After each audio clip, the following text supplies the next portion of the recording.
एक समय था जब टीवी पर एक शो ऐसा था जिसकी कहानी को लेकर घर घर में चर्चा होती थी। नाम था उतरण। इच्छा और तपस्या की दोस्ती, उनके बीच का फर्क और दोनों की जिंदगी में आने वाले उतार चढ़ाव ने दर्शकों को लंबे समय तक टीवी से बांधे रखा। लेकिन फिर धीरे धीरे कुछ ऐसा हुआ कि जिस शो को कभी दर्शकों का जबरदस्त प्यार मिलता था, उसकी कहानी को लेकर लोगों की दिलचस्पी कम होने लगी।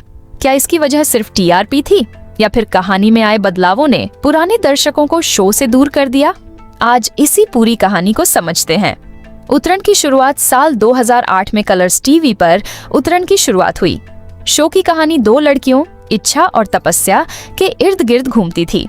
दोनों की जिंदगी एक दूसरे से बिल्कुल अलग थी। इच्छा एक गरीब परिवार से आती थी, जबकि तपस्या एक अमीर परिवार की लड़की थी।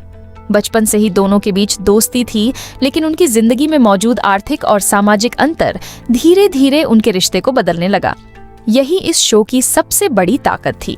कहानी सिर्फ एक प्रेम कहानी नहीं थी, इसमें दोस्ती, अमीरी गरीबी, परिवार, जलन, रिश्ते और जिंदगी के फैसलों को दिखाया गया।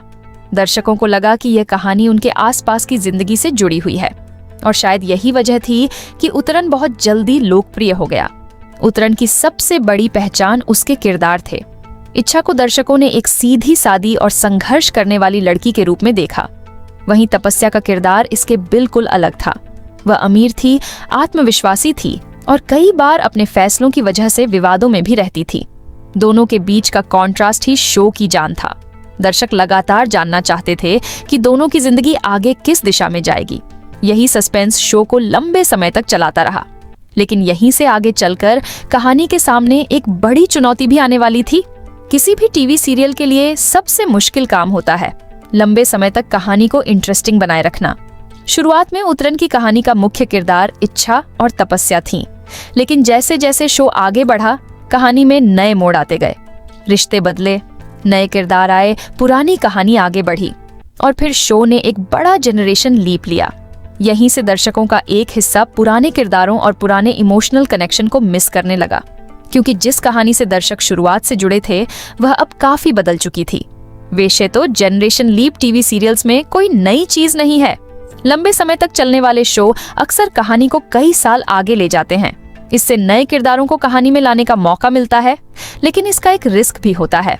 पुराने दर्शक जिन किरदारों के साथ कई साल बिता चुके होते हैं, अचानक उनसे दूरी महसूस कर सकते हैं।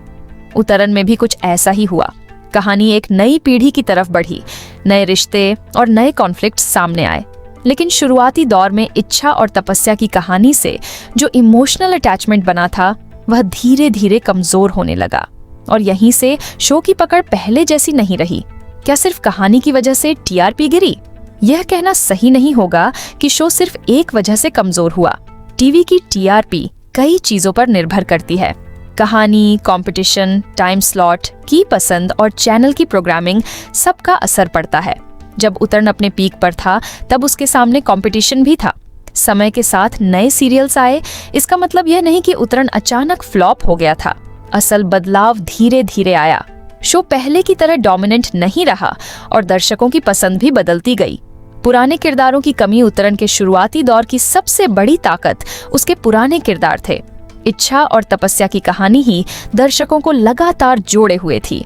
लेकिन जब कहानी ने कई बार डायरेक्शन बदली, तो पुराने दर्शकों के लिए वह वही उतरण नहीं रहा जिसे उन्होंने शुरुआत में पसंद किया था। यही लंबे सीरियल्स की सबसे बड़ी समस्या होती है। अगर कहानी बिल्कुल वैसी ही रखो तो दर्शक कहेंगे कि कहानी रिपीट हो रही है, और अगर बहुत ज्यादा बदलाव करो तो दर्शक कह सकते हैं कि शो पहले जैसा नहीं रहा। उतरण को भी इसी बैलेंस की चुनौती का सामना करना पड़ा। फिर भी शो ने लंबा सफर तय किया।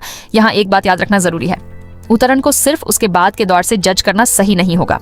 इस शो ने भारतीय टेलीविजन पर बहुत लंबा सफर तय किया और अपनी एक मजबूत पहचान बनाई। इच्छा और तपस्या जैसे किरदार आज भी टीवी नॉस्टैल्जिया का हिस्सा हैं। शो ने सामाजिक और पारिवारिक मुद्दों को भी अपनी कहानी का हिस्सा बनाया। यही कारण है कि इसके खत्म होने के कई साल बाद भी पुराने दर्शक इसके पुराने एपिसोड्स और सीन्स को याद करते हैं। लंबे समय तक चलने के बाद उतरण 2015 में ऑफ एयर हुआ। इसके पीछे किसी एक घटना को जिम्मेदार बताना सही नहीं होगा। समय के साथ शो की कहानी कई बदलावों से गुजर चुकी थी। दर्शकों की पसंद बदल रही थी, टीवी पर नए शोज और नए कैरेक्टर्स आ रहे थे, और लंबे समय से चल रहे किसी भी सीरियल के लिए लगातार वही ऑडियंस एंगेजमेंट बनाए रखना मुश्किल होता है। इसलिए एक समय के बाद शो को खत्म करने का फैसला लिया गया। ये सिर्फ टीआरपी गिर गई और शो बंद कर दिया गया। जैसी सीधी कहानी नहीं थी, बल्कि यह कई सालों में हुए बदलावों का परिणाम था। क्या उतरण को पहले खत्म कर देना चाहिए था? ये सवाल आज भी इंटरेस्टिंग है।